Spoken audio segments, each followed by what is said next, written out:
profit. There is nothing wrong with profit. We live in a materially rich age, but a spiritually bankrupt age. Our mission here is to unite profit and spirituality. It's so easy to say that we live in a spiritually bankrupt age. It's just too easy to blame big corporations, to blame the government. But what are we doing? What are you doing?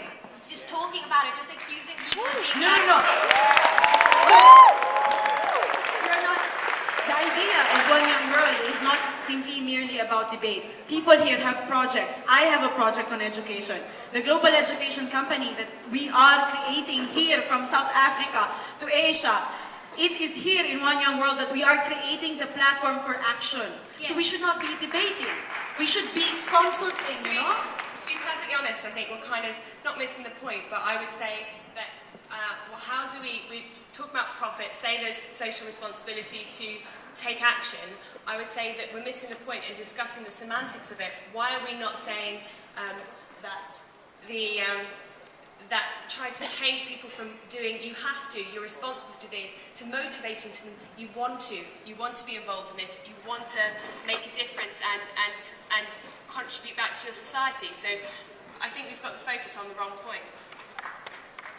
Holly from the UK. Can I just say, supply equals demand, demand equals supply. So if there's consumption, the companies will want to make it. If there's transparency, then the consumers will be aware of what they're buying and where their money is going to. So that's what we need, transparency. Everyone keeps going on about the internet and how big a deal the internet's been for age. Why don't you just Google the products that you're buying? I don't understand how the information is not never our fault. Nothing's ever our fault. The corporation have not put that information out on the internet. If the corporation well, releasing Apple that iPhones, information, we can't have that information on the internet. Everything that Shell does is on the internet. People still use Shell. Well, I've heard that supply equals demand. We're not in a neoliberal economy right now. We have to change the institutions and regulate the economy if we want to talk about sustainable profits. Thanks. Okay, hi, I'm Emma from India. I would like to agree with you 50%, it is our fault. But it is also the fault of the corporations. You cannot tell a rich person, don't buy an Apple iPhone. What the rich person can say is, listen, I want an Apple iPhone, I will buy it, but I will also look at the way you're making it. So there's this shared responsibility that we have to be aware of. You buy the thing, but to make sure it's sourced in an ethical manner. I completely agree. If there's money, then people are going to keep consuming. The poor does not have what they want because they don't have the money. If we give them money, I'm sure they'll probably buy the same things we do. So profit is not something we should pursue. It's the mean to and we should have something different to pursue. And when we know what we should pursue, we can choose how to increase profit. Also, one thing not to forget is that marketing actually involves precise design of people, making people decide what to buy. So we must educate people, teach them how to be aware in the sense of what they really want to buy. What about if you do educate them and they still just think, I'll just buy the thing I want rather than the thing which has been produced properly? What about that if you do educate them? And let's get the microphone back to you. Can you repeat the question? What about if the education is done and people just ignore it? But that is their responsibility. But we know this kind of psychological investment that is done there. Let's just pause for a couple of minutes, get the manipulate CDs, people. and then we'll keep coming back for One Young World. Okay.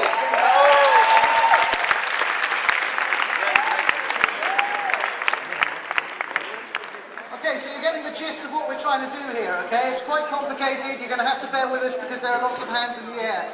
There are a couple of fantastic moments there where one of you just picked up on what the other said and you engaged, and that's when we really start learning about what you think. There were a couple of not so fantastic moments when one person asked a really great question and then the next couple of people came on and talked about something completely different. That's not how we speak as human beings when we're talking with each other. You know, when you sit down for dinner with your mum and dad and your sisters and brothers and your best mates, you don't think, right, I'm going to store up this point for 10 minutes and then when I get a chance I'm going to sneak it in. That's not what human beings do, is it? What human beings do is to respond to what's being said there and then, okay? So if we get a fantastic point like the one about individual responsibility and I pull Aaliyah up the front, that means speak to her, thrash it out with her, okay?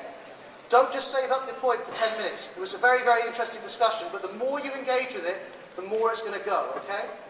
So If the conversation's moved on and you feel, well, actually, I've got nothing to contribute to where we are right now, just put your hand down and we'll get to you when you feel like it is the right time. Does that make sense?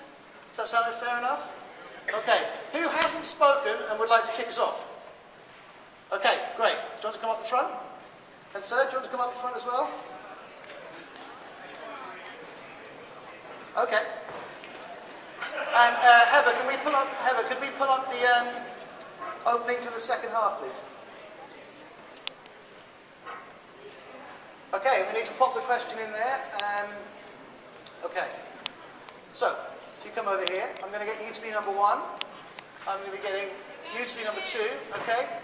And I need a number